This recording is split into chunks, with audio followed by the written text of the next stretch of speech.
52페이지가 아닌가? 어디부터였지? 50부터 51까지 질문. 없어요. 넘길게요. 52, 53 질문. 갈게요. 54, 55에서 질문.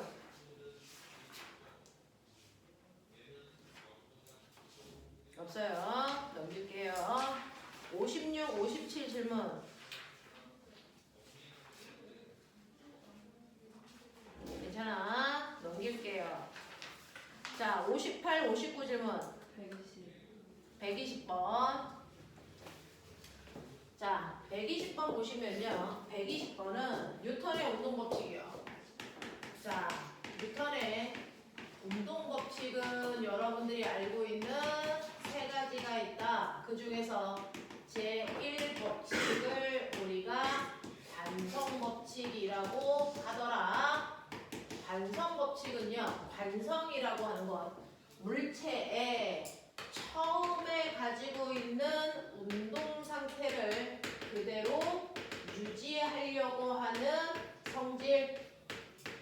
그러니 정지되어 있는 물체가 그대로 정지한 상태를 유지하려는 걸 정지 관성이라고 하고, 운동하는 물체가 그대로 처음에 운동 상태인 빠르기와 방향을 그대로 유지하려는 관성을 우리가 운동 관성이라고 하더라. 자, 근데 이러한 관성을 유지하기 위한 조건이 있다. 자, 처음에 운동 상태를 그대로 유지하기 위한 조건이 있다. 그 조건은 물체가 받고 있는 알자 힘의 크기가 0이어야 된다. 알겠어? 알자 힘의 크기가 0일 때 처음에 운동 상태를 그대로 유지할 수 있다. 그러면 거꾸로 알자 힘이 0이 아니고 있으면 그때 가속도가 생겨.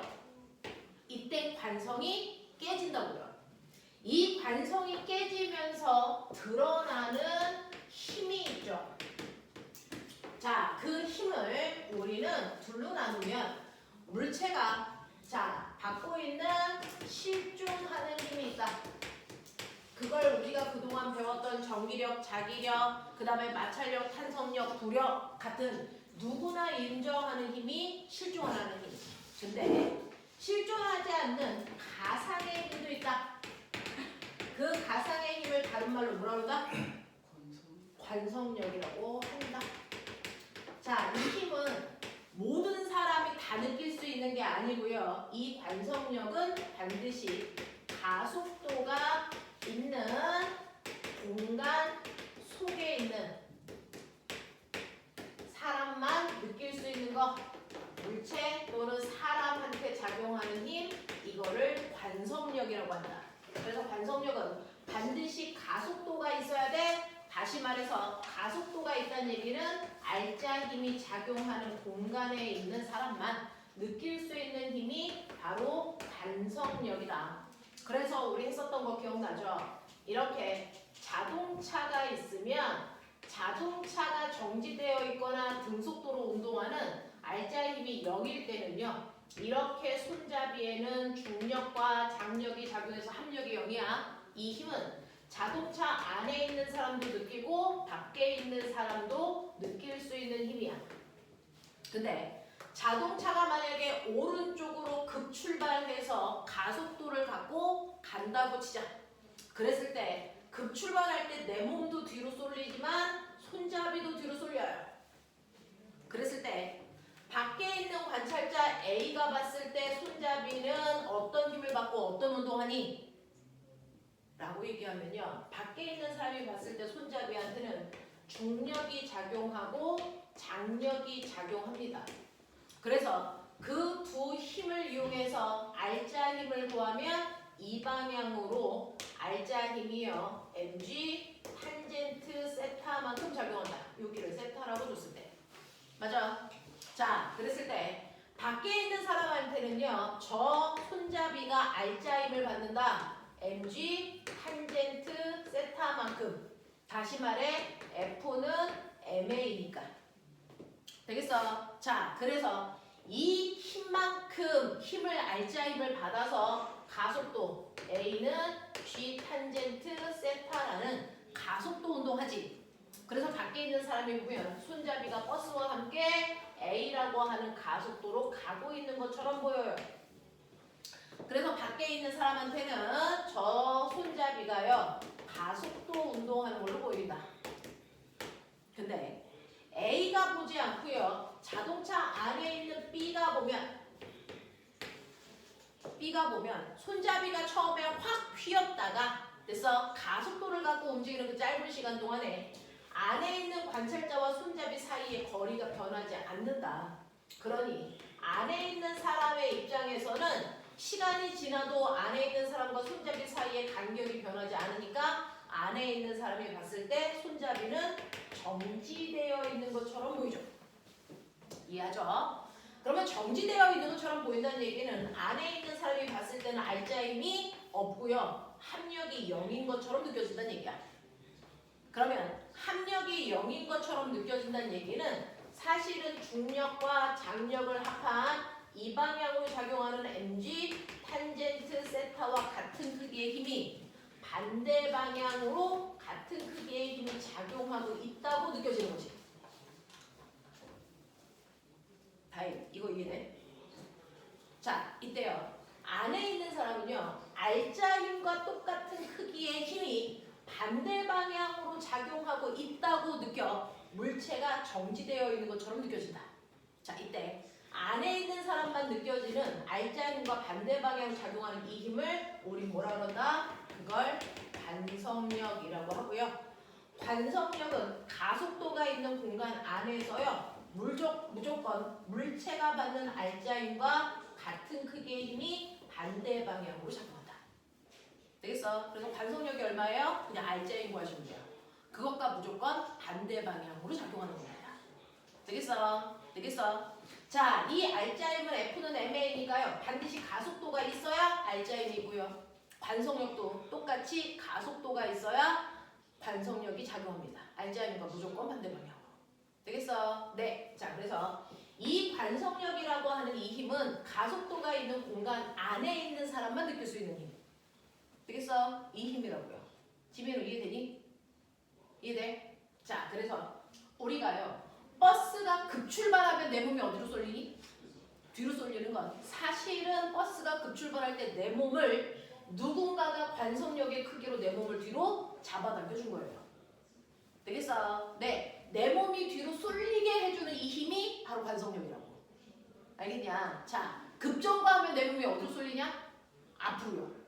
되겠어? 내 몸을 이렇게 앞으로 잡아당기는 힘을 뭐라 그런다고? 관성력이라고 한다고. 근데 여러분들이 보시면 급출발하면 내 몸은 뒤로 쏠려요. 가속도와 반대 방향으로 몸이 쏠리죠. 급정거할 때는요. 물체가 자동차가 가는 방향과 반대 방향으로 가속도가 작용하니까 급정거하는 거잖아요. 근데 내 몸은 어디로 쏠립니까? 앞으로. 되겠어? 자, 그래서 나는 가속도와 반대 방향으로 내 몸이 쏠리게 하는 힘을 관성력이라고 한다. 이해되냐? 자, 그러면 아까 다인이가 질문했던 120번 보시면요. 물이 들어있는 유리병에 이거 해보시면 재밌어요. 물이 들어있는 유리병에 코르크 마개에다가 무거운 추를 매단 거거든요. 그래서 여기에는 추가 있고 얘는 코르크 마개가 있어요. 자, 그리고 여기에는 물 천지죠. 근데 여러분들이 보시면 물보다 추는 무겁고요. 물보다 코르크 마개는 가볍습니다. 자, 이 차이가 있을 때 내가 병을 갑자기 오른쪽으로 가속도를 갖고 확 잡아당길 때 얘 어디로 쏠려? 라고 얘기할 때요. 이 공간을 가득 메운 물보다 무거운 사람과 같은 추가 바로 관성 방향이 사람 몸이 쏠리는 것과 같은 방향. 그러니 갑자기 오른쪽으로 자동차가 급출발하면 네 몸 어디로 쏠린다고요? 뒤로. 맞죠? 그러니까 여기에 있는 추가 뒤로 쏠려서 이렇게 갑니다. 됐죠? 추가 이렇게 갑니다. 그래서 이 코르크 마개도 그 방향 가요? 아닙니다. 물보다 무거운 물체는 관성 방향이 우리와 똑같이 가속도와 반대 방향으로 쏠리죠. 근데 물보다 가벼운 코르크 마개는 거꾸로 가속도 방향으로 관성력을 받습니다. 왜요? 실제로 잡아당길 때요. 됐죠? 관성력이 뒤로 쏠리니까 추도 뒤로 가지만 이 공간에 가득 메운 물도 뒤로 갑니다. 그래서 뒤쪽의 밀도가 세지기 때문에 물보다 밀도가 작은 아이는 대류에 의해서 앞쪽으로 밀려요. 알겠냐? 그래서 우리는 이걸 뭐라 그러냐면 주변을 가득 메운 물보다 질량이 큰 애를 우리가 양의 질량을 가지고 있다. 이겁니다. 양의 질량을 가지고 있는 사람 같은 아이들은 관성력 방향이 가속도와 반대 방향이야. 그래서 자동차가 앞으로 급출발하면 우리 몸은 뒤로 간 거야. 우린 양의 질량이니까. 근데 자, 물보다 가벼운 코르크 마개와 같은 아이들을 우리가 음의 질량이라고 해요. 얘네들은 관성력 방향이 가속도 방향으로 작용합니다.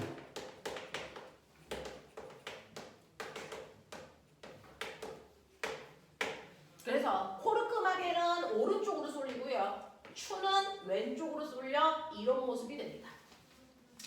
여러분들이 버스를 타서 버스가 급출발한다고 치자. 그러면 우리 몸은 어디로 쏠리니? 뒤로 쏠리죠. 우리 몸은 뒤로 쏠리는데요. 우리가 만약에 들고 탄 헬륨 풍선 어디로 쏠릴까요? 얘는 앞으로 쏠립니다. 왜? 공기보다 헬륨 풍선은 가볍기 때문에. 알겠습니까? 이거예요. 그래서 양의 질량을 가지고 있는 애와 음의 질량을 가지고 있는 아이가 쏠리는 방향, 관성력을 받는 방향이 반대다. 되겠냐? 그래서 우리는 무조건 우리를 기준으로 합니다. 우린 양의 질량입니다.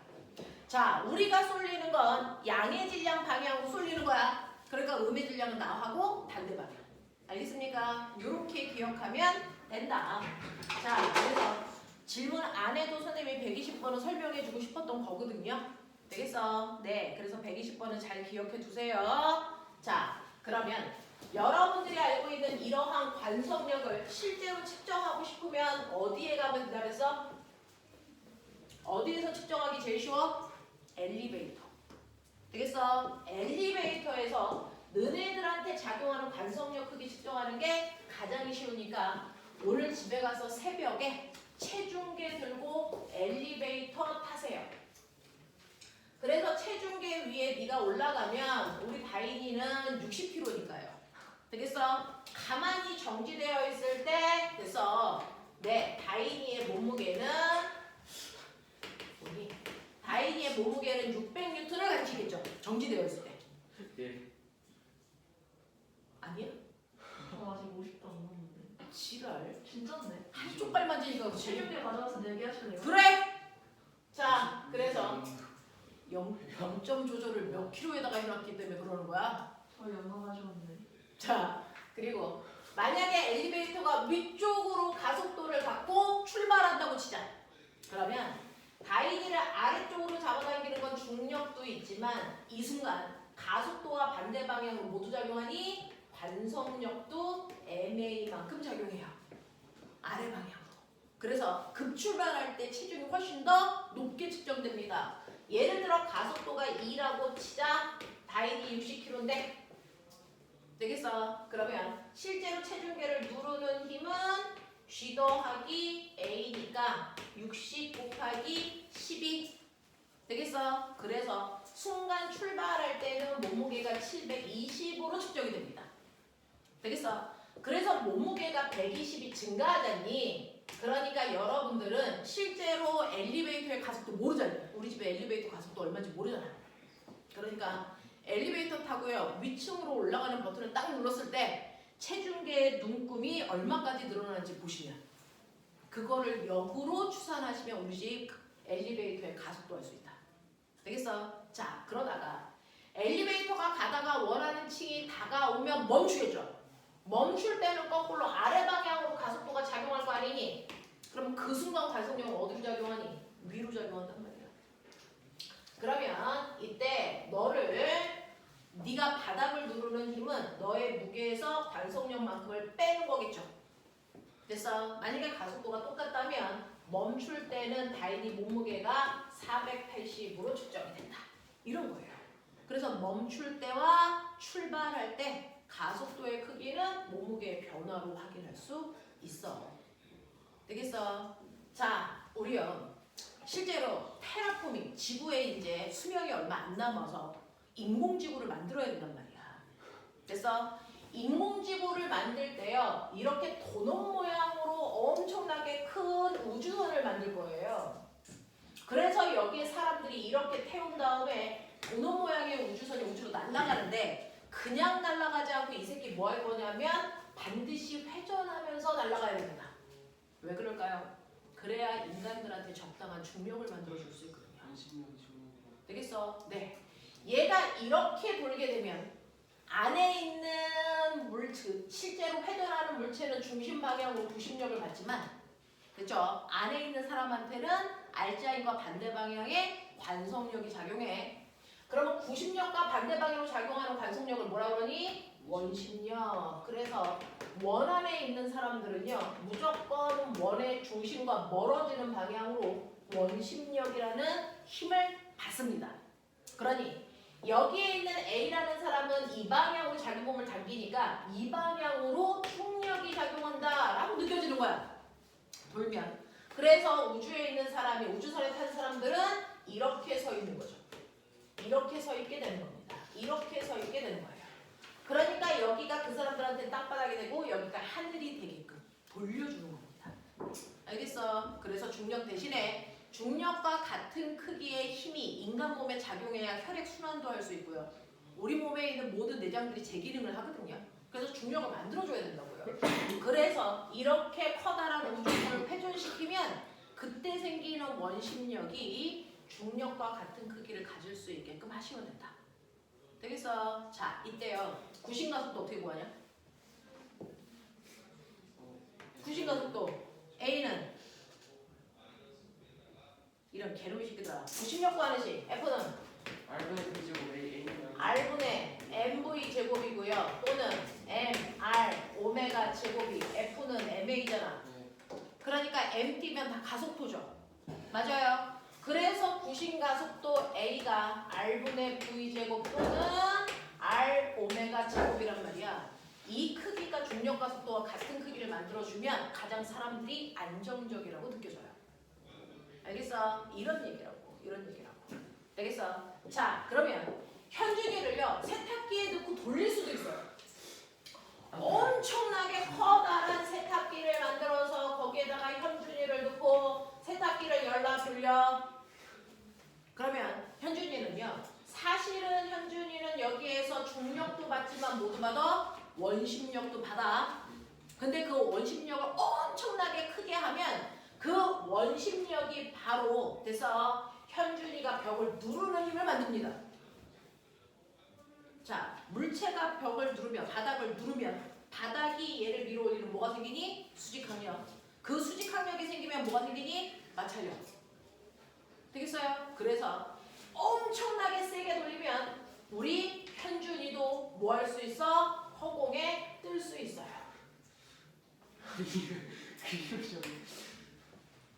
맞냐? 네. 얘를 엄청나게 빠르게 돌리시면요. 됐죠? 이 방향으로 중력도 받지만 이 방향으로 원심력도 받아요. 근데 이 원심력의 크기를 엄청나게 크게 하면 얘가 중력 방향으로 떨어지려고 해도 떨어지지 못하게 반대 방향으로 마찰력을 만든단 말이야.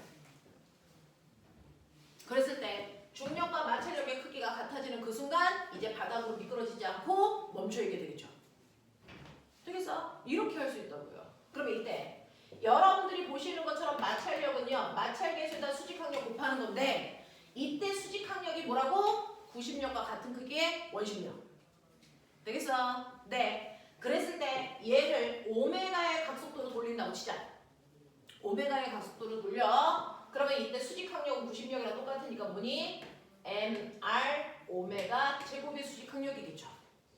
되겠어? 그래서 이 크기와 이 크기가 같아지는 순간부터 얘는 딱 위에 떠 있을 수 있으니까 이때 오메가가 얼마야? 라고 하는 것도 구할 수 있죠. mg는 뮤 mr 오메가 제곱이니까 지우시면 돼요. 오메가의 크기는 뮤 r분의 g의 제곱근가시야. 이런 식으로. 알겠어? 이 속도로 돌리면 돼. 되겠냐? 이거 가능해? 그래서 너네가 가지고 있는 책에서요, 아시죠? 그런 문제가 있었습니다. 세탁기에다가 넣고 돌리는 거. 봤지? 83페이지. 83페이지에 220번 문제 풀어. 83페이지에 220번 문제 풀어. 우리 현준이 이렇게 생겼구나. 세탁기에 있는 현준이야. 빨리 풀어봐.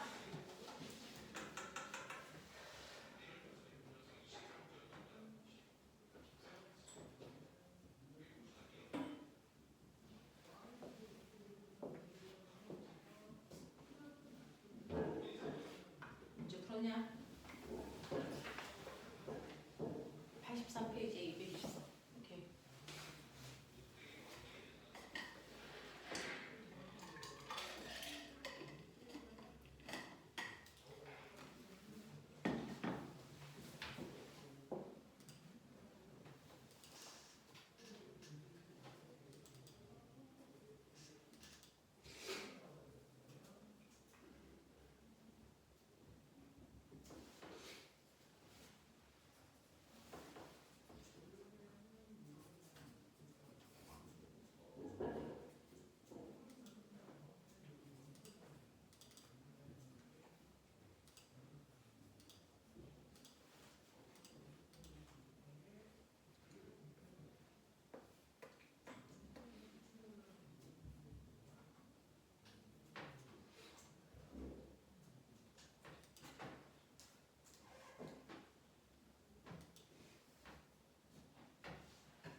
자, 그러면서 아시죠? 각속도는 t분의 2파이다.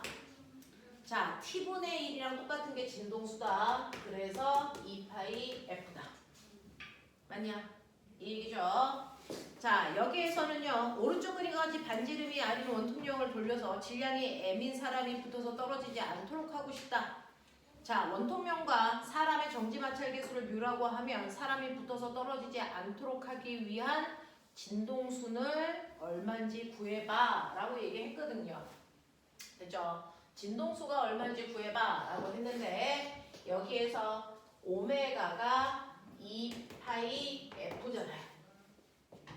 그래서 자, 그러니 진동수는 2파이 분의 1의 제곱분의 뮤 r분의 g예요. 이렇게 가면 되죠. 하겠어? 하겠어? 이런 느낌으로 해주시면 되겠습니다. 됐죠? 그래서 관성력을 이용해서 여러분들 이렇게 테라포밍 같은 거 우리 만들 수 있어요 라고 하는 것도 기억을 좀 해봐 두시면 좋을 것 같습니다. 자, 그 다음에 연결해 가죠. 58, 59 다른 질문 없습니까? 다른 애들은 124번도 질문하고 막 그랬었는데 여러분들은 그 정도는 다 알고 계신 거예요. 124, 125. 126번. 자, 126번이요. 126번 어떻게 풀었는데? 지민호? 비율을 풀었는데 어떤 비율로? 말해봐. 생각보다 잘못 풀었긴 했어요. 아니, 어떻게 풀었는지 얘기하라니까? 잘 풀었고 잘못 풀었고가 아니고. 그러니까 처음에 잘못 생각해서 아니, 그러니까 네가 푼 걸 얘기해줘. 그 40이니까 1대2로 그 A부터 C까지 20으로 갔어. 그럼 C에서 B까지 얼마로 가면 되는데? 그걸 80으로 구했는데 잘못 80으로 구하면. 근데 80이라는 생각을 왜 한 거야?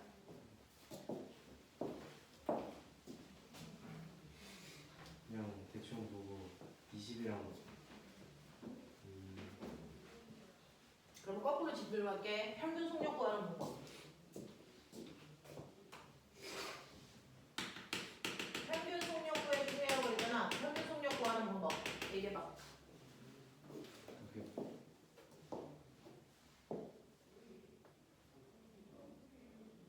응? 평균 속력 구하는 식을 모른다고? 그러니까 아는데 그러니까 얘기해달라고. 평균 속력 구하는 식. 평균 속력은 내분하면 되나요? 내분? 네. 아니 물리에서 평균 속력 구할 때 내분하라고 배우진 않았을 거잖아. 평균 속력 구하는 식. 그건 만들어 보면 네, 만들어 보세요. 평균 속력 어떻게 구했어요?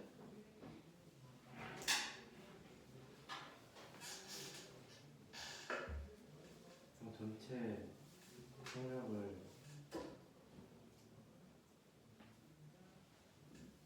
더하고 그 시간도 나는데 전체 속력을 구한다고? 여기서 말하는 전체 속력을 볼게요.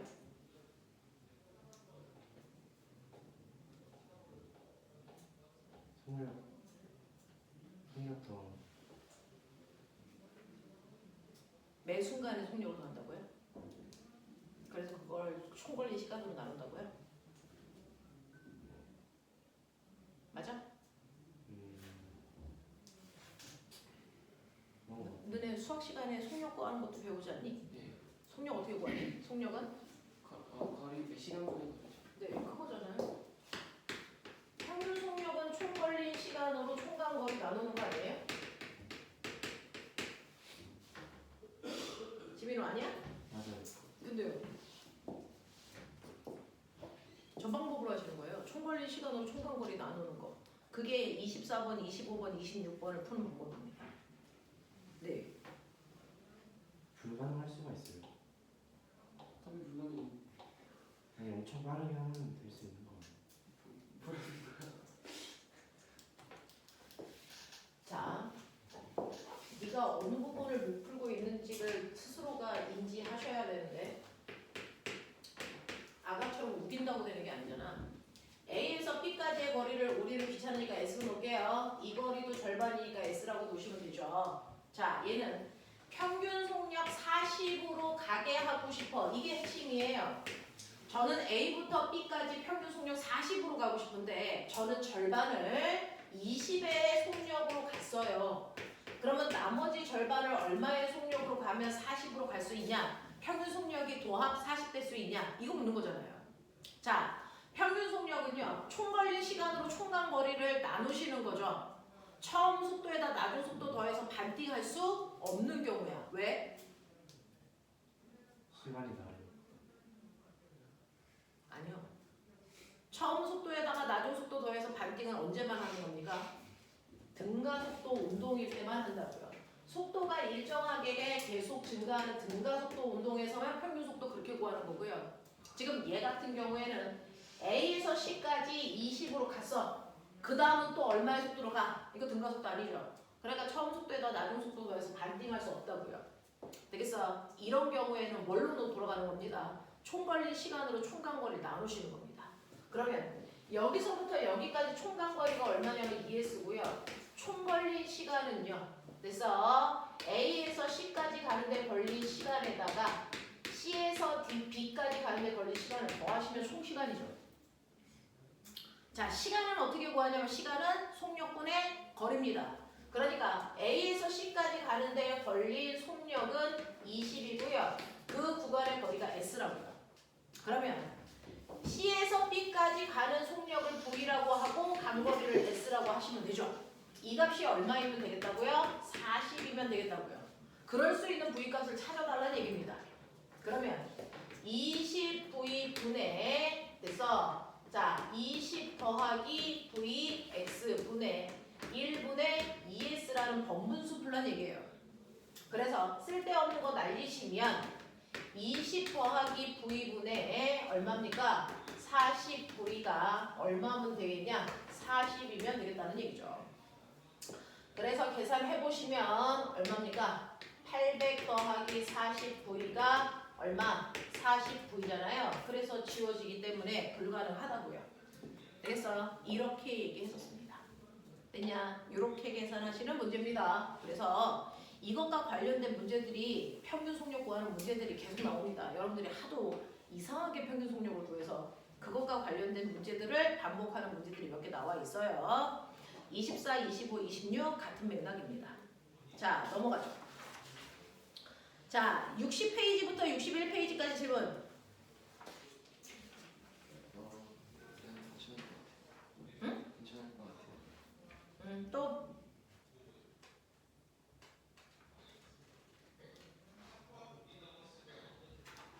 괜찮아. 괜찮아. 너네 상대 속도 다 구할 수 있는 거 맞지?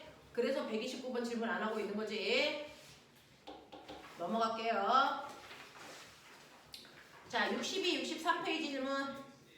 141, 143, 144. 141, 34. 141, 3, 4고요. 139번이요. 이렇게 내부자면 돼요. 자, 139번 보시면요.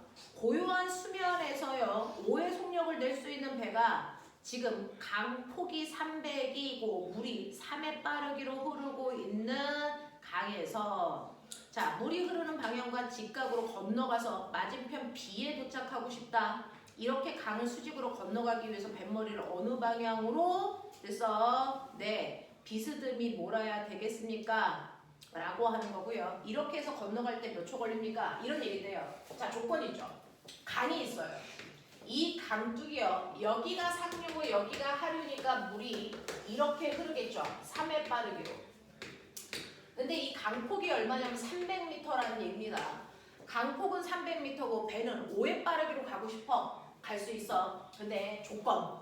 A에서 출발하면 정확하게 맞은편 여기에 도착해야 돼. 이런 조건이 얘는 있어. 그러면 여기에 도착하기 위해서 뱃머리를 어디로 몰아야 되니? 어디를 향해야 되니? 뱃머리를 상류 쪽으로 휘어야죠.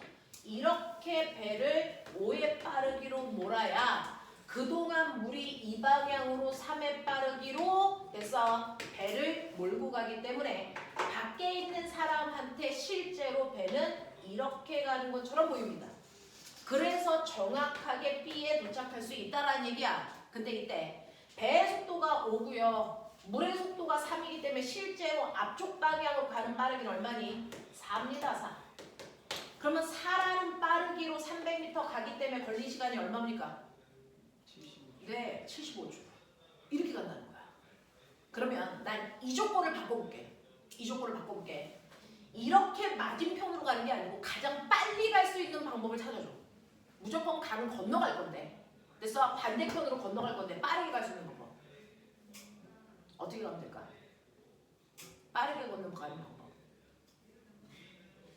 위에서 무시하게 하죠. 빠르게 가는 방법은요. 이 300m를 빠른 속도로 가면 되잖아요. 지금은 4의 속도인데. 그래서 수직 방향 속도가 4보다 크면 되잖아요. 어떻게 하면 됩니까? 배를 똑바로 메우는 거죠. 배를 똑바로 밀면 됐어. 물은 옆으로 밀기 때문에 실제로 배는 이렇게 가게 됩니다. 그래서 이렇게 가서 맞은편이 아니고 옆으로 가게 되긴 하지만 실제로 수직한 방향으로 배가 가는 빠르기는 얼마다? 5다. 됐어? 그래서 이 속도로 건너갈 때 300m 가는데 몇 초 걸립니까? 60초면 갈 수 있다는 얘기입니다. 되겠어? 그래서 이렇게 가는 방법이 제일 빠르게 가는 거고요. 이렇게 가는 게 가장 최단 거리로 가는 방법이에요. 알겠어? 이런 얘기입니다. 그 얘기를 하고 있었던 게 39번 문제입니다. 자, 그 다음에 41번 가죠. 41번 제가 수업 시간에 안 해드렸었나? 네. 자, 이 부분은 엄청 중요한 거. 자, 우리는요.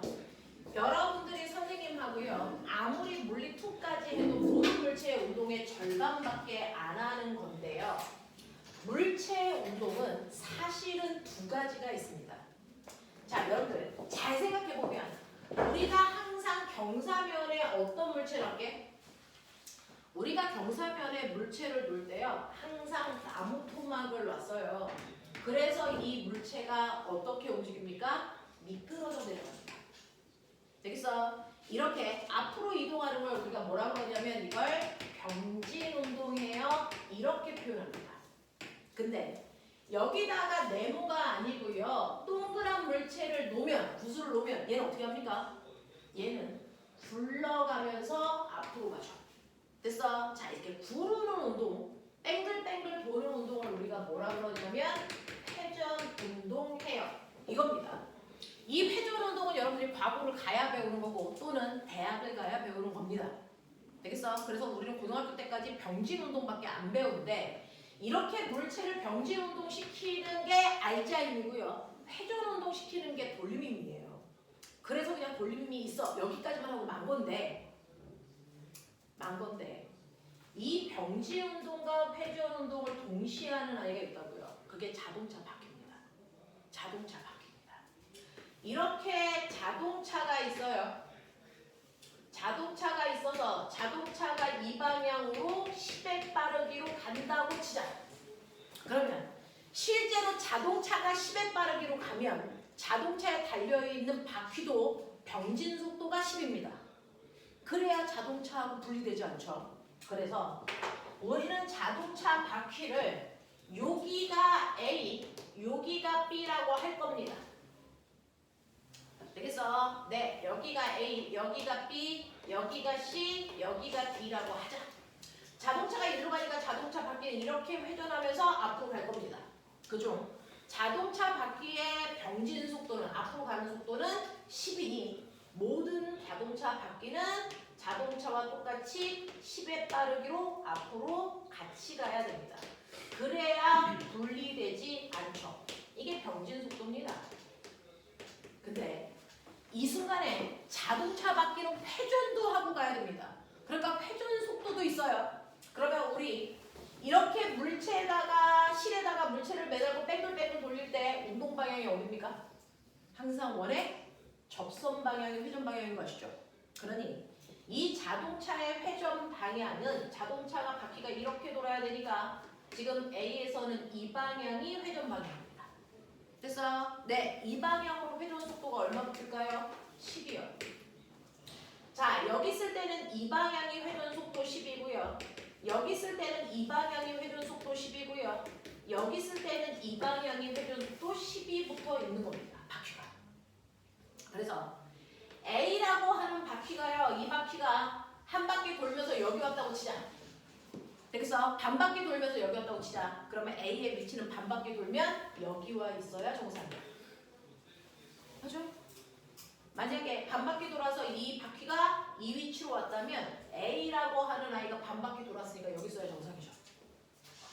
그러면 이 바퀴가 움직이는 궤적은 이렇게 갔을 겁니다. 이해돼? 자, 그랬을 때요. 첫 번째, A에 있을 때 바퀴의 속력, 여기 있을 때 바퀴의 실제 속력이 얼마일까? 10N이죠. 그리고 속도 방향이 이 방향입니다. 이 방향.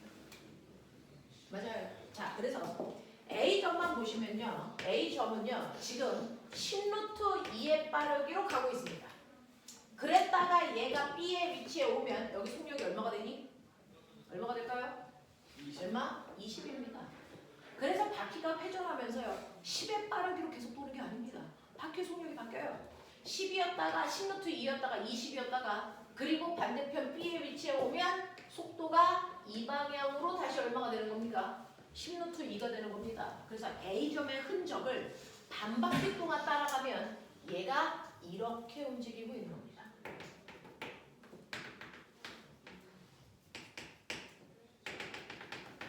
그래서 A 바퀴의 점이 반 바퀴 회전할 때 이렇게 움직였다 그러죠. 이 거리가 바로 이 밑에 있는 면적입니다. 이게 A점이 반 바퀴 도는 동안 움직이는 흔적이고 속력이야. 그럼 반대편 B는요. B는 10루트 2였다가 여기 오죠. 여기 속력 얼마 되니? 여기 얼마 되니? 얼마? 0입니다. 그랬다가 다시 10루트 2로요. 반 바퀴 도는 동안 B가 여기 있다가 여기로 가잖아요. 그러면 얘는 이동한 흔적이 이렇게 가야 됩니다. 반 바퀴 회전합니다. 그러니까 B점이 이동한 거리가 훨씬 작아요. 10루트 2였다가 0이었다가 다시 10루트 2가 되죠. B점이 움직인 흔적이 요만큼입니다. 그러면서 알아요? 자동차 바퀴가 바닥에 닿을 때 순간속도 얼마입니까? 0입니다. 그래서 자동차 바퀴는요. 순간적으로 정지 마찰력을 받습니다. 바닥에 닿아 있을 때. 되겠어? 그래서 추진력으로요. 자동차가 바닥을 밀면 바닥이 그래서 자동차를 이 방향으로 미는 마찰력이 작용하는 거예요. 그래서 자동차 바퀴의 마찰력 방향이 운동 방향으로 작용합니다. 그러니까 마찰력을 크게 하면 미는 힘이 커져서 자동차가 웅 하고 튕겨나가죠. 그 그 성질을 이용한 게 카레이싱 할 때. 그래서 그 레이싱 하고 있는 바닥과 바퀴 사이의 마찰력을 크게 하려고요. 카레이싱 하는 자동차 바퀴는 대단히 찐득찐득하게 만듭니다.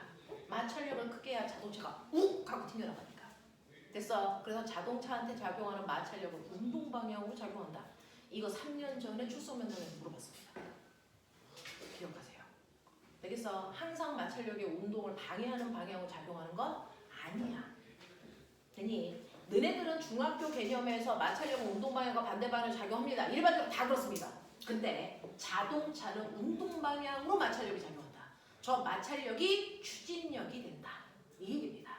그래서 이 자동차 부위 중에 가장 자동차 바퀴의 속력이 빠를 때가 20이에요. 그게 제일 꼭대기에 있을 때예요. 라는 얘기입니다. 됐죠? 자, 그래서 실제로요. 아빠 자동차에 형광 스티커 그거 붙여놓고요. 아빠한테 천천히 움직여주세요 라고 했을 때 그 형광 스티커가 이렇게 움직이는 궤적을 반 바퀴 동안 따라가면서 초고속 카메라로 찍어보세요. 됐어요? 그러면 이 궤적이 나옵니다. 이 모습이 이렇게 나오고요. 이게 바로 사이클로이드죠. 그래서 이게 사이클로이드 면입니다. 그래서 자, 그 다음에 43번 해주세요 라고 얘기했었는데요. 43번이요. 43번은 그래도 문제를 제대로 고민하면서 풀었나 봐요. 물어볼 만한 것들을 물어보고 계세요. 자, 실제로요.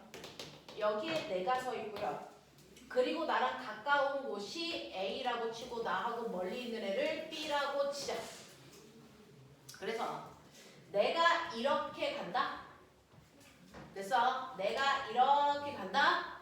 근데 사람의 입장에서는요. 자기가 가는 게 아니고 누가 간다고 생각하니? 내가 앞으로 가지만 사실은 사람의 입장에서 보면 내가 앞으로 가는 게 아니고 내 주변에 있는 아이가 나는 가만히 내 뒤로 간다고 생각하는 거잖아요. 이해돼요? 그러니 그 입장에서 보면 사람은 그 자리에 가만히 있는데 됐어? 네. 주변에 있는 아이가 나의 운동 방향과 반대 방향으로 가고 있는 것처럼 보입니다. 맞아요? 네? 네. 그래서 얘네들이 이렇게 온 것처럼 보이겠죠? 그랬을 때 이 사람이 봤을 때 누구의 움직이는 속도가 더 빠릅니까? 라고 하면 됐어? 이 사람이 봤을 때 얘는 이만큼 간 거고요. 얘는 이만큼 간 거잖아. 맞죠? 내가 봤을 때. 자, 그러니까 A가 이만큼 갈 동안 B가 이만큼 움직이면서 내가 느껴지는 움직이는 정도는 원래 위치로부터 움직인 각도가 움직인 것처럼 보이는 됐어? 거리입니다. 되겠어? 네. 그러니 누가 더 많이 움직인 것처럼 보입니까? 라고 하면 가까이 있는 아이가 훨씬 더 많이 움직인 것처럼 보이죠? 이해돼? 이해돼? 가까이 있는 아이가 훨씬 더 많이 움직인 것처럼 보이고요. 멀리 있는 아이가 움직인 정도는 작은 것처럼 보입니다. 알지? 이 얘기 왜 할까? 이거 지구과학 시간에 배우죠? 이게 뭡니까? 지금 내가 설명하고 있는 게 뭡니까? 연주시차입니다. 연주시차입니다. 그래서 가까이 있는 별, 그래서 별의 거리와 움직인 각도 사이에 움직인 각도가 바로 연주시차입니다. 이게 바로 연주시차예요. 연주시차. 그래서 별까지의 거리를 역수한 값이 연주시차와 비례한다. 맞아? 이 얘기죠. 연주시차 얘기하는 거예요. 되겠냐? 이 얘기한다. 그래서 아주 멀리 있는 별은 연주시차가 너무 작기 때문에 움직인 것처럼 느껴지지 않는다. 알겠습니까? 이 얘기예요. 그러니까 여러분들이 아무리 자동차를 타고 빨리 가도 달이 계속 날 따라오는 것처럼 보이잖아요. 왜? 너무 멀리 있어서 연주시차가 작기 때문에 그렇습니다. 알겠어? 이런 얘기 하고 있다. 자, 그 다음에 144번이요. 우와! 이걸 질문했단 말이야? 144번이요. 자, 꼬맹아. 시침이 있고 분침이 있어요. 힘든 거 아니었어? 자, 기억이 시침입니다. 시침이 짧죠? 그리고 니은이 분침입니다. 분침이 길죠? 시침이 분침에 비해서 길이가 0.8배라고 했으니까 이 길이를 전 8로 볼 거예요. 이 길이를 10으로 볼 거고요. 그러면 꼬맹아, 시침이 시계에서 한 바퀴 도는데 얼마 걸리니? 1시간. 지랄한다. 24시간. 지랄한다? 12시간. 12시간 걸립니다. 1시간은 뭐야? 자, 그래서 평균 속력은요, 시간분의 거리니까 이 개름의 새끼들아, 시침은요 12시간 동안에 한 바퀴를 도는데 그 한 바퀴의 거리가 이 시침이 만드는 원둘레죠. 그러니까 16파이브. 자, 분침은요 한 바퀴 도는데 얼마 걸리니? 1시간 걸리죠. 1시간 동안에 얘가 그리는 원둘레를 돈 거죠. 그러니까 20파이죠. 되겠습니까? 네. 그렇다고요. 네, 시침이 한 바퀴 도는데 얼마 걸리니? 그랬더니 어떤 애가 60초요. 그렇게 얘기하는 아이도 있어요. 엄청 빨리 뛰는 거죠. 네, 그냥 그렇다는 거죠. 네, 그런 아이도 있었다. 네. 자, 그러니까 집에서 전자시계 보지 말고 아날로그 시계 보십시오. 어떻게 24시간이 걸린다는 생각을 다행히 창조적이다. 감사해요. 네. 자, 64, 60 보시면 150. 150.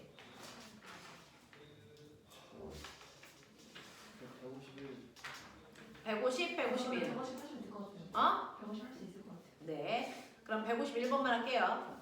다음 그림과 같이 마찰이 없는. 자, 근데 저 하나 물어볼게요. 꼬맹아. 이 공이죠. 여기 쇠구슬이죠. 고개 들어. 고개 들어라. 이 쇠구슬이요.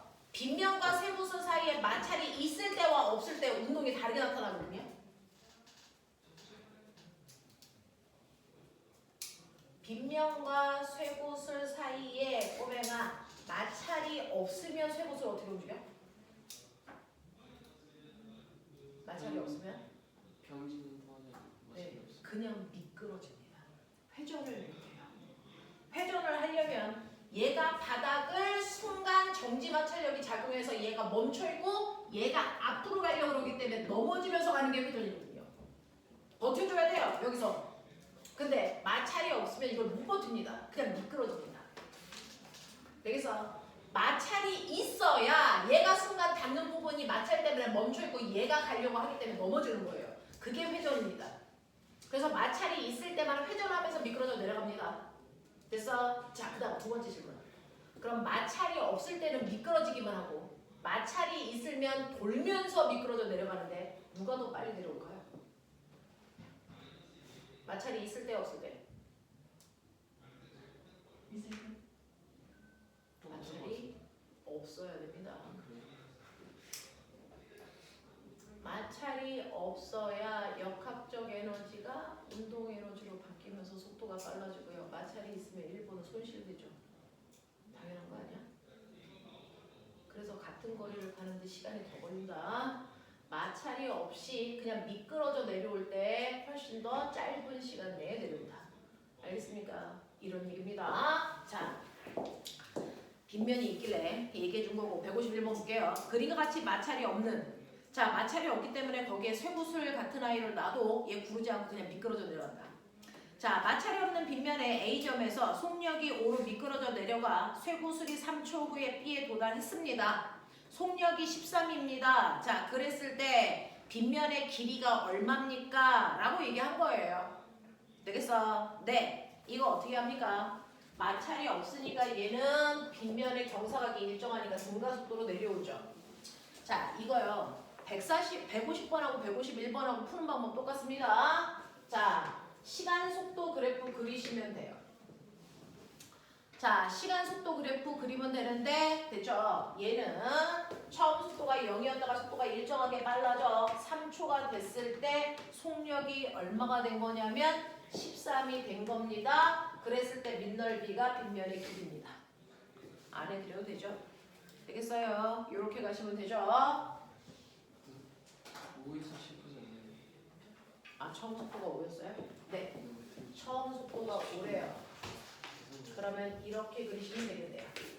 자, 그러면 얘는 평균 속도 어떻게 구하니? 얘는 등가 속도잖아. 그럼 총 걸린 시간분의 총간 거리를 할 필요 없이 등가속도 운동은 처음 속도와 나중 속도를 더해서 반띵하면 된다 그랬으니까 평균 속도가 9입니다. 자, 9라고 하는 빠르기로 4초 동안 갔으니까 27m 내려왔겠네. 빗면의 길이네. 되겠어? 이 정도를 하셔야 돼요. 되겠지? 자, 150번 문제도 같은 방법으로 푸시면 됩니다. 넘어가죠. 우린 이걸 통해서요. 뭐도 할 수 있어?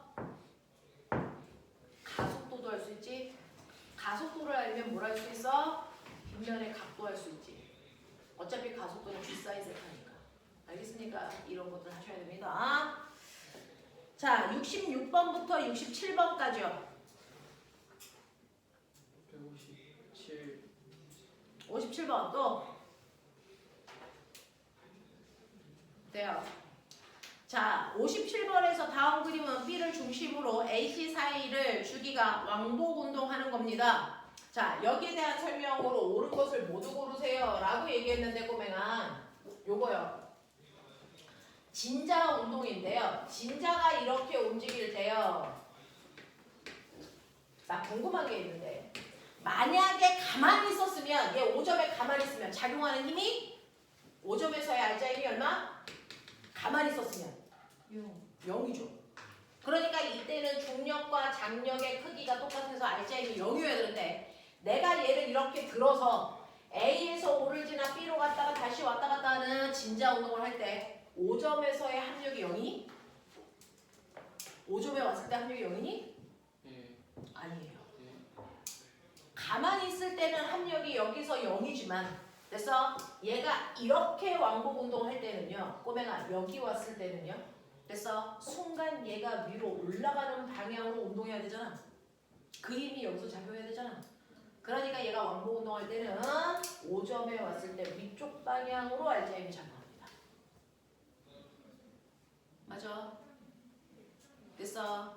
5점에 왔을 때 이 위쪽 방향으로 뭐가 작용한다고요? 구심력이라는 알자 힘이 작용해야 된다고요. 되겠냐? 그래서 물체가 그냥 가만히 있을 때 5점에서 작용하는 알자 힘은 0이지만 진자 운동을 할 때요. 중심에서 작용하는 힘의 크기는 구심력의 크기가 작용해야 된다. 그래서 이 방향으로 알자 힘이 작용한다. 알겠습니까? 좀 알아두세요. 자, 그러면서 우리는 진자 운동의 양 끝단 이 각도가 최대 세타야. 그랬을 때 A에서의 속력이요. A에서의 속력은 0이고요. 자, 5점에서의 속력은 최대여야 되고요. B점에서의 속력이 다시 0이고요. 이거 아시죠? 되겠어? 자, 그랬을 때요. 힘은요. 힘은 어디에서 제일 커? 중심이랑 가까울수록 멀수록이요. 양 끝단에서 작용하는 힘의 크기가 제일 크고요. 5점에 왔을 때의 힘의 크기는 90력만큼 작용한다. 되겠어요? 네. 그래서 힘 또는 가속도의 크기가요. A하고 B에서가 최대. 중심으로 오면서 알자 힘의 크기는 최소가 됩니다. 그렇다고 해서 0은 아니라는 겁니다. 움직일 때는. 알겠습니까? 이건 좀 기억하세요. 자, 그래서 1번이요. 추의 속력은요. A씨가 최대가 아니고 B가 최대입니다. 가운데가 최대입니다. 자, 2번. B에서 추에 작용하는 힘의 합력이 0이니? 아니요. 그래서 원의 중심 방향을 향해서 90력만큼의 힘이 작용해야 됩니다. 진자가 운동할 때는. 3번. 추의 가속도는요. 점 B에서 최대니? 아니요. 양 끝단에서 최대입니다. 양 끝단에서 힘과 가속도가 최대입니다. 4번. 진자의 진폭은 A에서 B까지의 수직거리니? 라고 했는데 진폭은요. 중심에서 여기까지의 이 수직거리를 우리가 진폭이라고 한다. 되겠어? 이렇게 되는 겁니다. 자, 그래서 2번과 4번이 맞아요 라고 한 거니까 이건 머릿속에 좀 집어넣어 주세요. 넘어가죠. 지금 하고 있는 모든 것들이 다음 주에 볼 정기고사 시험 범위입니다. 알고 계시죠? 수직거리 아니고 수평거리 아니에요? 뭐로부터의 수직거리라고 그러죠? A에서 A에서 B까지의 됐어? A에서 B까지의 A에서 B까지의 이 수직거리요. 그러니까 여기는 이 실로부터 수직이라는 뜻이에요. 오케이. 네네네. 네, 그거입니다. 넘길게요. 68, 69 거의 끝나간다. 68, 69 질문. 170. 근데 그냥 혼자 할게요. 예, 너무. 이건 좀 그래. 네. 네. 그래서 저 물티슈 틀었어요. 어? 저 물티슈 틀었어요. 이거는 이따가 혼자 해. 기울기 구하고 면적 구하는 건데 이 썩을놈의 새끼들이. 네, 괜찮아. 자, 그러면서 우리 174번 잠깐 보죠. 174번 보시면 우리요. 저번 시간에 포물선 운동까지 했고 포물선 운동까지가 바로 등가속도 운동이에요. 근데 포물선 운동을 뺀 나머지 등속 원운동, 진자 운동 이 두 가지는 등가속도 운동은 아니고 그냥 가속도 운동이다. 이겁니다. 자, 그냥 가속도 운동입니다. 왜? 가속도의 크기와 방향이 계속 바뀌어요. 그래서 등가속도는 아닙니다. 그냥 가속도 운동인데요. 이 가속도 운동에 해당되는 등속 원운동하고요. 진자 운동의 공통점이 있죠. 일정한 시간 간격으로 왕복 운동한다는 겁니다. 그래서 걔네들의 공통점이 주기 운동입니다. 그래서 주기 운동입니다. 자, 이 주기 운동의 대표적인 등속 원운동이에요. 등속 원운동은요. 빠르기는 변하지 않고 방향만 바뀌잖아. 그럼 우리 배웠어. 방향만 바뀌려면 매 순간 운동 방향과 어느 방향으로 힘받아야 된다고? 수직한 방향으로 힘받아야 된다고. 그래서 등속 원운동은요. 매 순간 물체가 운동하려는 운동 방향에 수직한 방향으로 90력이라는 힘이 작용하고 있어. 방향만 바뀌는 운동을 하고 있다는 거죠. 그랬을 때 원의 중심 방향으로 작용하는 이 90력의 크기 어떻게 구하면 돼? 이렇게 얘기했잖아. 됐어? 그랬을 때 여러분들이 이 90력이라는 거 F는 ma이기 때문에 90력을 구하려면 구심 가속도 알면 된다. 그랬거든요. 됐어? 그랬을 때 구심 가속도는 시간분의 속도 변화량이기 때문에 원운동하고 있는 물체의 빠르기 알면 돼. 근데 원운동하는 물체의 빠르기는 두 가지가 있죠. 뭐 있었다 그랬어요? 선속도라고 하는 부위가 있었고요. 그 다음에 각속도라고 하는 오메가가 있었다. 이거였어. 기억나지? 자, 그랬을 때 각속도는요. 일정한 시간 동안에 회전한 각도이기 때문에 주기분의 2파이로 계산한다. 되겠지? 자, 그런가 하면 주기분의 2파이와 똑같은 건 2파이 F입니다. 이게 각속도를 구하는 방법이야. 맞지? 선속도는요. 일정한 시간 동안의 간거리이기 때문에 한 바퀴 회전하는 주기 동안은 원둘레 돌아요. 얘기했어. 자, 근데 T분의 2파이가 각속도이기 때문에 우리는 선속도는 반지름의 각속도 곱한 값이야. 그래서 V는 RW야. 이렇게 배웠어요. 되겠죠?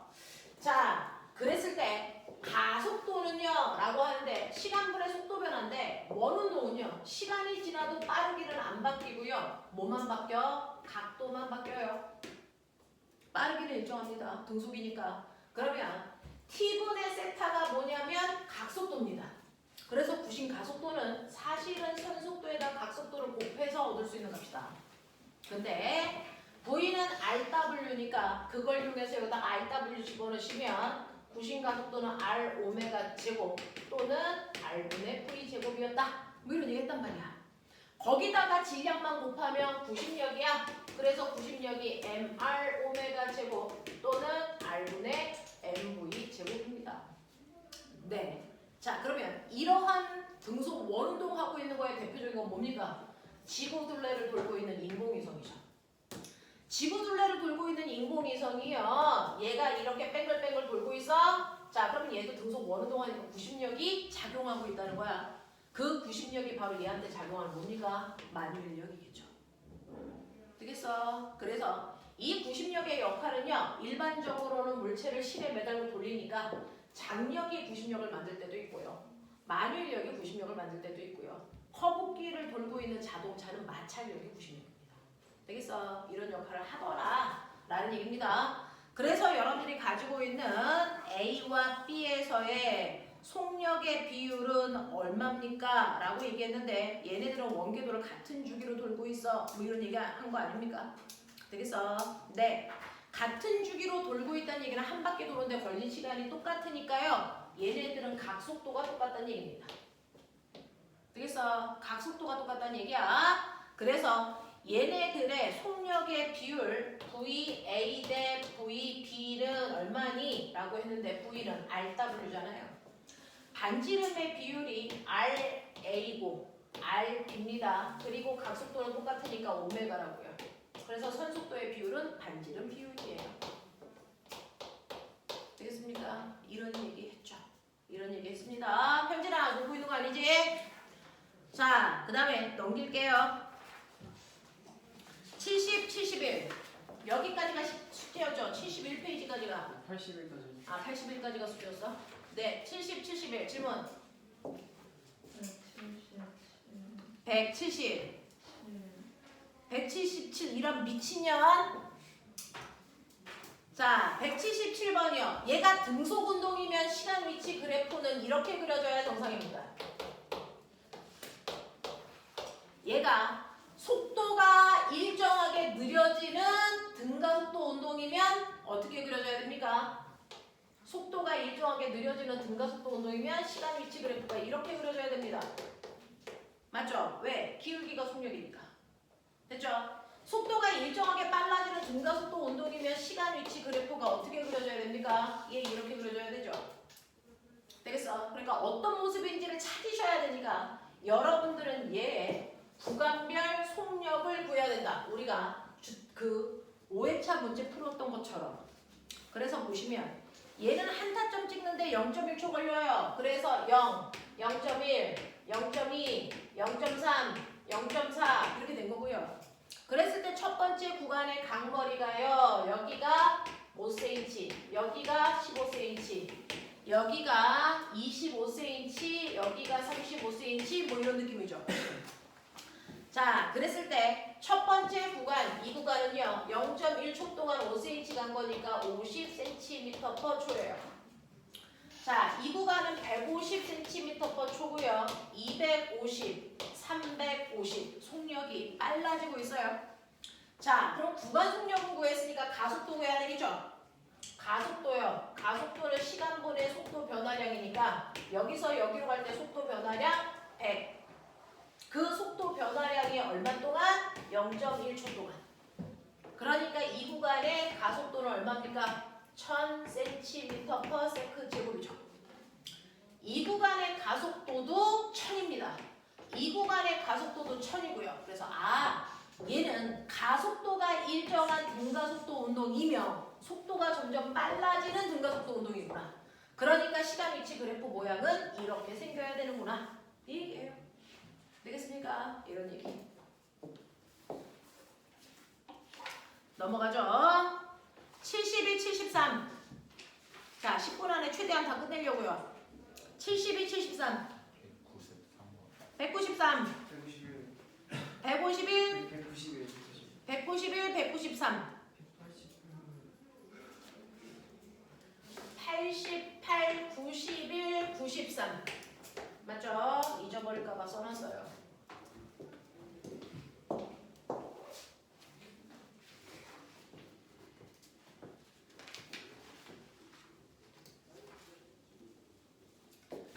자, 88번 보겠습니다. 다음 그림은 진자의 운동을 얘기한 겁니다. 1번.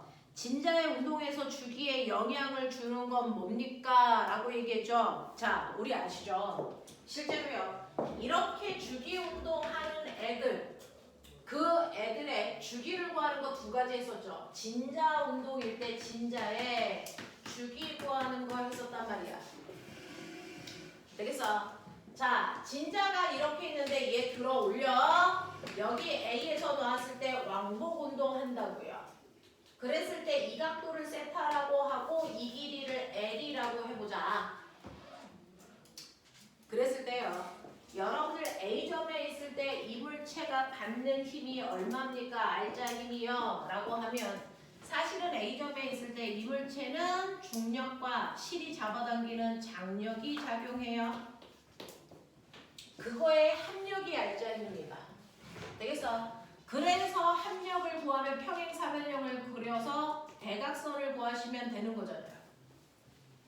되겠어? 대각선을 구하면 되는 거잖아요. 그랬을 때 이렇게 되니까 여기가 90도, 여기가 세타 이런 느낌이거든요.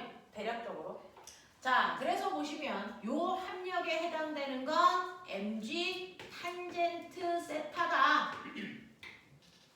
근데 얘가 단진동 운동할 때 이 각도가 코딱지만큼밖에 안 돼요. 그러니까 탄젠트 세타, 직각삼각형에서 탄젠트 세타는 밑변분의 높이인데 각도가 죽을 만큼 작기 때문에 사실은 밑변이나 빗변 길이 차이가 별로 없다. 되겠어? 네. 그래서 우리는 mg 탄젠트 세타에서 세타 각이 엄청 작을 때는 얘는 mg 사인 세타와 같은 크기다. 이런 얘기 하거든요. 물리에서는. 그래서 얘는 이 길이가 실의 길이에요. 그래서 이 길이가 실의 길이니까 사실은 mg 사인 세타는 mg L분의 여기 진폭 됐어? A예요. 이렇게 간단 말이야. 이게 합력이야. 됐어? 자, 그랬을 때 여기 쓸 때 힘이 최대인데 우리 알죠? 단진동 운동할 때 힘이 최대일 때 그 힘은 90력과 같은 크기다. 했던 거 기억나요? 그랬을 때 90력 크기 구하는 방법이 뭡니까? M, R, 오메가 제곱이라고요. 되겠어? 자, 그랬을 때 이 진폭이 가장 클 때가 반지름이랑 똑같으니까 의미 없어. M도 같아. 그래서 얘가 왕복 운동할 때 주기는요. 그래서 우리가 맨날 2파이를 잘 붙는 구글 리더야. 이렇게 외웠잖아요. 됐죠? 그러니 진자가 운동할 때 주기에 영향을 주는 건 뭐만? 그 위치에 중력 가속도와 실의 길이에 의해서만 주기가 바뀐다. 여기에 매달려 있는 물체의 질량이나 진폭에 의해서 주기가 바뀌진 않는다. 맞습니까? 이 얘기하는 거예요. 그래서 진자의 주기를 결정하는 건 단지 중력 가속도와 실의 길이만 주기에 영향을 준다는 걸 우리는 진자의 등시성이라고 하더라. 요 단어 좀 기억해 줄래? 진자의 등시성. 진자의 주기를 결정하는 건 실의 길이와 중력 가속도입니다. 그러니 실의 길이가 길어지면 주기는 길어져요. 언제? 여름에. 우리 괴종시계 밑에 철로되어 있는 이렇게 추가 달려서 옛날에는 얘가 딩딩 왕복 운동하면서 시간을 가리켰거든요. 선생님 어렸을 때. 근데 이게 금속으로 되어 있다 보니까 여름이 되면 열팽창합니다. 그래서 미세하지만 이 길이가 길어집니다. 그래서 여름에는 시계가 천천히 갑니다. 그랬다가 겨울이 되면 열수축 때문에 빨리 갑니다. 그걸 조절하기 위해서 여기에 원점 조절 나사가 달려 있어요. 그래서 여름에는 실이 길어진 거니까 얘를 위로 올려요. 그럼 무게중심이 살짝 올라갑니다. 그래서 제자리가 되고요. 겨울은 짧아지니까 여기 원점 조절 나사 밑으로 내립니다. 그럼 무게중심이 아래로 내려오니까 원점을 맞출 수 있어요. 자, 그래서 진자의 주기에 영향을 주는 거 A와 E라는 거 기억하시면 되고요. 두 번째, 진자가 A에서 B로 운동하는 동안요. 속력과 시간 사이의 관계는요. 라고 얘기했어요. 내려올수록 점점 속력이 빨라지는 거죠. 왜? 위치 에너지가 운동 에너지로 바뀌는 거니까. A에서 O로 올 때 속력은 빨라지고 O에서 B로 갈 때 속력은 느려집니다. 되겠어? 자, 그래서 그 경로를 제대로 그려놓은 거는 2번이에요. 라고 했는데 188번이 왜 신문이었죠? 이거 현진이었어? 된 거야? 네. 자, 그 다음에 91번 갈게요. 이건 뭐야? 구했는데 답이랑 달라가지고. 해볼게요. 혹시 답이 잘못됐을 수도 있으니까. 그림은 2m 간격으로 이루어진 수평 구간 A부터 E까지와 경사각이 30도인 빗면이 연결되어 있습니다. 2kg의 물체가 12의 속력으로 5점을 통과해서요. 수평 구간을 지나 빗면을 따라 P점까지 올라갔다 내려갑니다. 자, 그럼 꼬맹아, P점이 최고 높이죠. 왜 거기가 밖에 못 가요? 거기에서 순간 속력이 0이니까. 되겠어? 자, 이때 마찰력은 구간 A, B와 CD만 마찰력이 있다. 아저알것 같아. 이런 씨 노인네 읽고 있잖아. 스톱. 괜찮아. 마찰력이 그렇네. 네. 마찰력이 그냥 그래서 마찰이 한 일만큼을 빼줘야 나머지 운동해가지고 그게 위치에너지가 될 때까지 올라가 높이를 구하라는 뜻이고요. 이해합니까? 네, 그런 얘기입니다. 다른 사람 중에 혹시 풀어줄 필요 있는 사람? 현준이한테 떠그랬고 다른 사람도 된 거 맞아? 넘어가. 자, 93번 갈게요.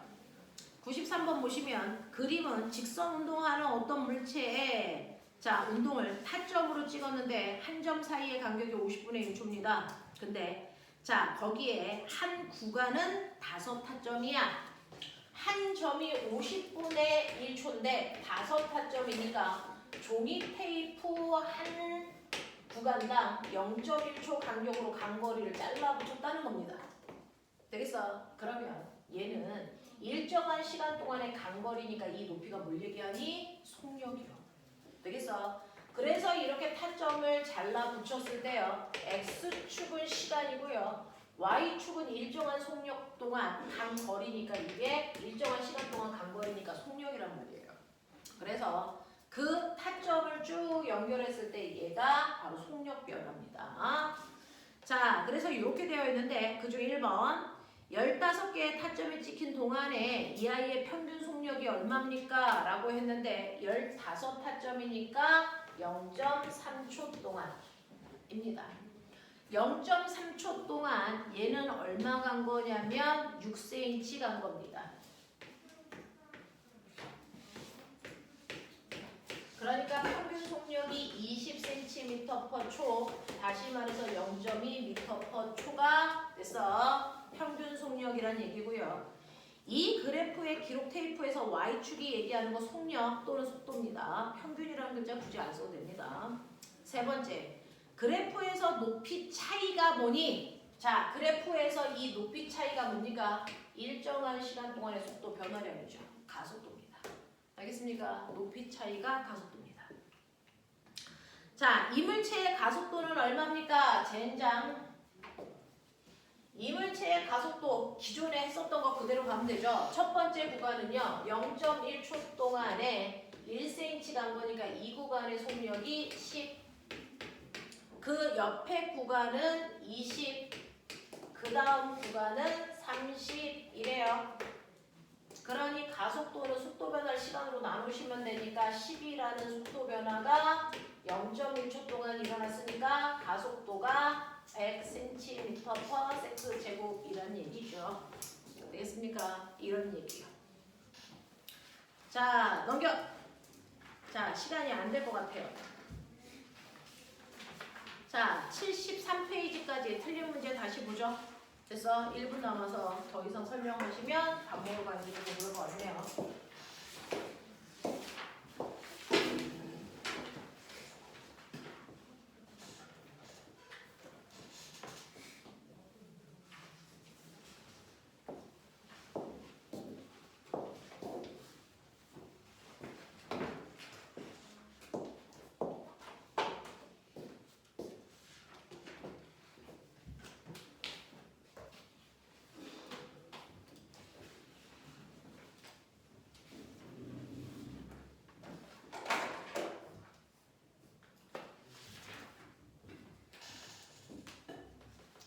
오늘 숙제 87페이지까지요.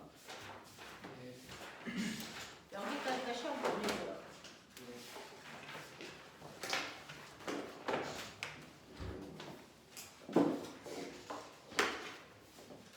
네, 식사 좀 됩니다.